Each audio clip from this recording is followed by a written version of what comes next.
নমস্কার। ছোট্ট একটি ভিডিও নিয়ে চলে এসেছি। সকাল, সকাল আমরা বেরিয়ে পড়েছি তীর্থযাত্রায় খেতড়িধামের উদ্দেশ্যে। সকলে একসঙ্গে সারাদিন অনেক আনন্দের মধ্যে দিয়ে কাটিয়েছি। আর সেই ছোট্ট, ছোট্ট ভিডিওগুলোই আপনাদের সাথে শেয়ার করব। আশা করছি সকলেরই খুব ভালো লাগবে। আমাদের রাস্তায় সময় লেগেছে প্রায় ২ ঘন্টা মতো। বনপাড়া থেকে যখন গাড়িতে উঠি তখন সকাল ৯টা বাজে। আর এখন আমরা প্রেমতল্লীতে পৌঁছে গেছি। এখন হয়তো ১১টা মতো বাজে। ওই তো দেখতে পাচ্ছেন পদ্মা নদী। এখানে সবাই স্নান-ধান শেষ করে খেতড়িধামের দিকে রওনা দেওয়া হবে। আর এই তো ছোট্ট অরিত্র, ওরই আজ অন্নপ্রাশন। আর এই অন্নপ্রাশন উপলক্ষেই তীর্থযাত্রার আয়োজন করা হয়েছে। এখানকার প্রাকৃতিক দৃশ্যটা এতই মনোমুগ্ধকর ছিল যে দেখে মন প্রাণ সব জুড়িয়ে যাচ্ছিল। তো স্নান-ধান শেষ, এখন মন্দিরের ভেতরে যাওয়ার পালা। আর এখানে মন্দিরের সামনে একজন কাকিমা কিছু ফল, প্রদীপ আর ধূপকাঠি বিক্রি করছিলেন। ওনার কাছ থেকে আমরা এগুলো কিনে নিলাম। এরপরে সবাই একসাথে মন্দিরের ভেতরে প্রবেশ করলাম। ঈশ্বরের উদ্দেশ্যে প্রদীপ জ্বালিয়ে দিলাম।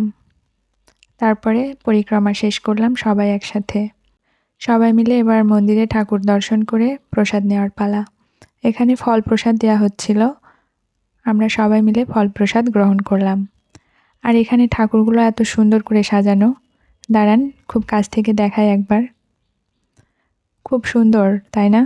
দেখলেই যেন মন প্রাণ জুড়িয়ে যায়। আমাদের মতো আরও অনেকেই এসেছিল এখানে।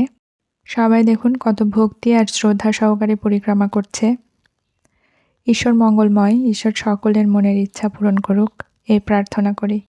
এবার সবাই মিলে খেতড়িধাম যাওয়ার পালা। বাৎসরিক অনুষ্ঠানের সময় সবাই শুনেছি প্রেমতলী থেকে খেতড়িধাম পায়ে হেঁটেই যায়।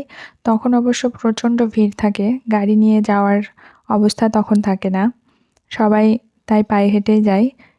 কিন্তু এখন তেমন একটা ভিড় নেই। আর আমরা যেহেতু গাড়ি নিয়েই এসেছি, তাই সবাই মিলে গাড়িতেই গেলাম। ৫ মিনিট মতো সময় লেগেছিল। এবার সবাই মিলে আশ্রমের ভেতরে প্রবেশ করলাম। তো ঢুকেই গেটের সামনে দেখলাম ছোট ছোট কয়েকটি দোকান। বাতাসা, মিষ্টি, ফলমূল, পূজার জিনিসপত্র, সিঁদুর, টিপ এগুলাই ছিল এখানে। আর আমি এখান থেকে সুন্দর দেখতে কয়েকটি মাটির প্রদীপ কিনেছিলাম। কোনো একটি ভিডিওতে দেখাবো আপনাদের। এরপরে আমরা সবাই মিলে চলে গেলাম মন্দিরে। ঠাকুর দর্শন করে প্রণাম সেরে নিলাম।